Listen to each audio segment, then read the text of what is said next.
Bonjour à tous, bienvenue c'est Angie. On se retrouve pour une présentation d'un livre autour du tarot.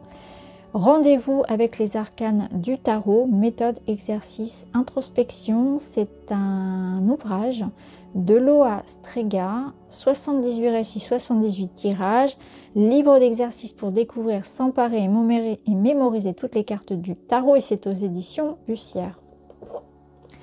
Rendez-vous avec les arcanes du tarot est une méthode unique pour s'emparer pleinement de toutes les lames du tarot en suivant 4 étapes clés. D'abord la rencontre, un récit immersif à travers lequel le lecteur rend visite à la lame, rentre chez elle dans son quotidien. Ensuite l'identification, le lecteur fait la connaissance de l'arcane, se connecte à lui et se le représente comme une personne réelle.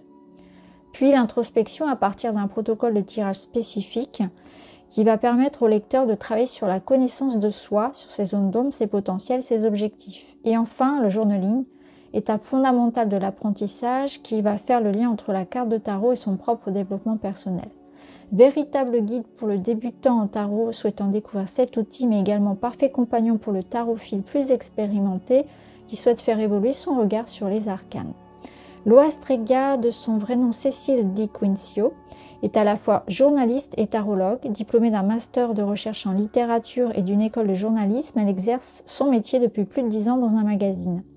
Depuis que le tarot s'est révélé à elle, c'est avec une passion dévorante qu'elle en explore les arcanes, au point de s'être professionnalisée au fil du temps. Se représentant comme tarologue psycholudique, elle considère le tarot comme un outil de développement personnel qui permet aussi de se divertir. Sa spécialité, créer des parcours introspectifs avec les cartes sous forme de jeu. Alors j'ai beaucoup aimé ce livre, je vais vous faire découvrir pourquoi, je vais vous expliquer pourquoi.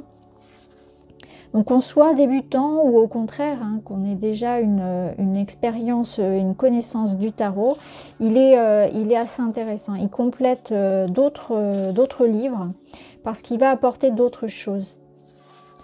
Alors, on va retrouver donc chacune des arcanes, donc on va vraiment aller à chaque fois à la rencontre du personnage.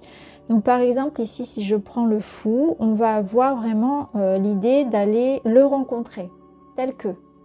Voilà, c'est comme si on se retrouvait face à lui.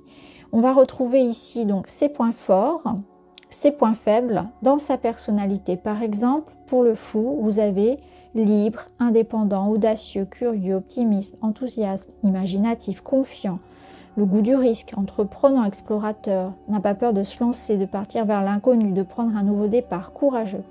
Et dans ses points faibles, il est désinvolte, marginal, imprudent, irréfléchi, déraisonnable, seul, impalpable, insaisissable, détaché, irresponsable. Voilà, on est sur l'idée de le rencontrer de manière aussi à soit se projeter, soit à certains moments de sa vie dans ce que représente cet archétype, ou bien de aussi le mettre en perspective par rapport à une personne qu'on connaît. On peut faire vraiment ça, ou on peut aussi le mettre en perspective par rapport à une situation. Donc ça peut représenter une situation dans laquelle effectivement il faut faire preuve d'audace, d'originalité, de courage, d'esprit d'entreprise. Et puis au contraire, ça peut être aussi des situations où voilà, on sent qu'il y a un certain goût du risque, ou alors on va se reconnaître dans ça, ou dans certains moments on va reconnaître un petit peu qu'on a une tendance à être un peu désinvolte, voyez. Donc c'est intéressant, je trouve, d'avoir cet aspect vraiment je rencontre le fou comme si je rencontrais quelqu'un, et ça me permet vraiment de me projeter au travers de ce personnage, mais aussi ça peut représenter toujours une situation. Donc là ensuite vous avez donc une présentation, comme si vous étiez vraiment face à lui. Donc je vais vous lire un petit passage. Sa désinvolture nous laisse un peu perplexes. Après quoi court le fou? Son côté impulsif nous donne l'impression qu'il ne construit jamais rien de concret, qu'il ne capitalise pas toujours sur les expériences passées. Le fou est-il fou? Déraisonnable? Non. Il combat la sclérose au jour le jour, ne supporte pas la routine, la discipline, il déborde d'énergie, il est vivant. Sa légèreté nous inspire comme s'il n'était sous le joug d'aucune responsabilité, aucune injonction.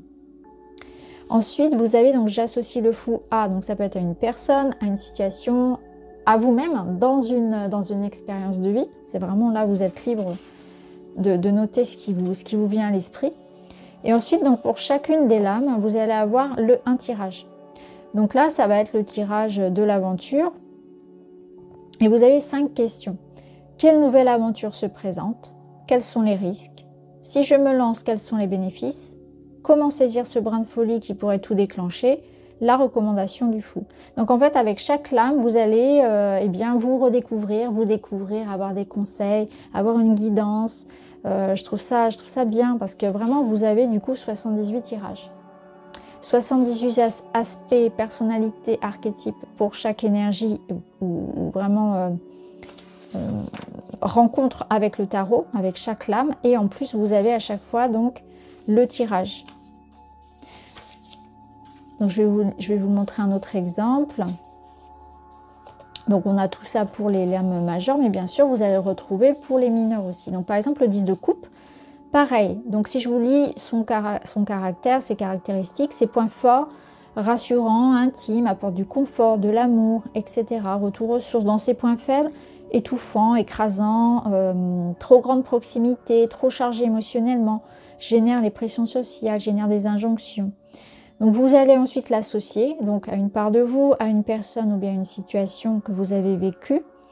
Et ensuite vous avez donc ce tirage. Donc là ça va être le tirage de la famille. Donc par exemple vous avez cette carte. Donc carte 1 représente mon refuge.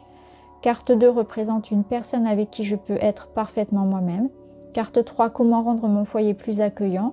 Carte 4, comment procurer un sentiment de sécurité à mes proches. Carte 5, comment améliorer mon confort. Carte 6, la recommandation du 10 de coupe. Et on a ça avec toutes les 78 en fait.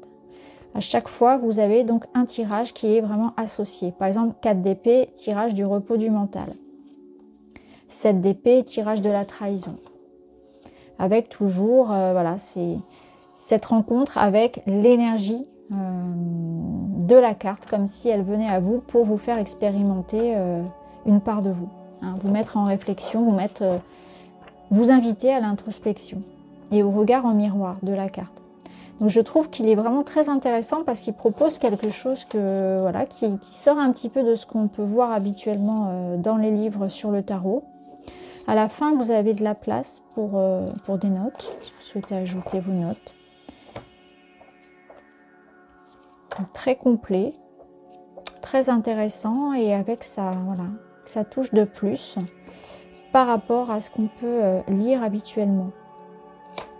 Donc voilà les amis pour ce petit cahier, donc méthode exercice d'introspection, rendez-vous avec les arcanes du tarot, livre d'exercices pour découvrir, s'emparer et mémoriser toutes les cartes du tarot, donc de Loa Strega aux éditions Bussière. N'hésitez pas à me dire si vous connaissez l'autrice, si vous connaissez ce livre et votre expérience du tarot également, et la bienvenue. Je vous embrasse, je vous remercie et je vous dis à très vite.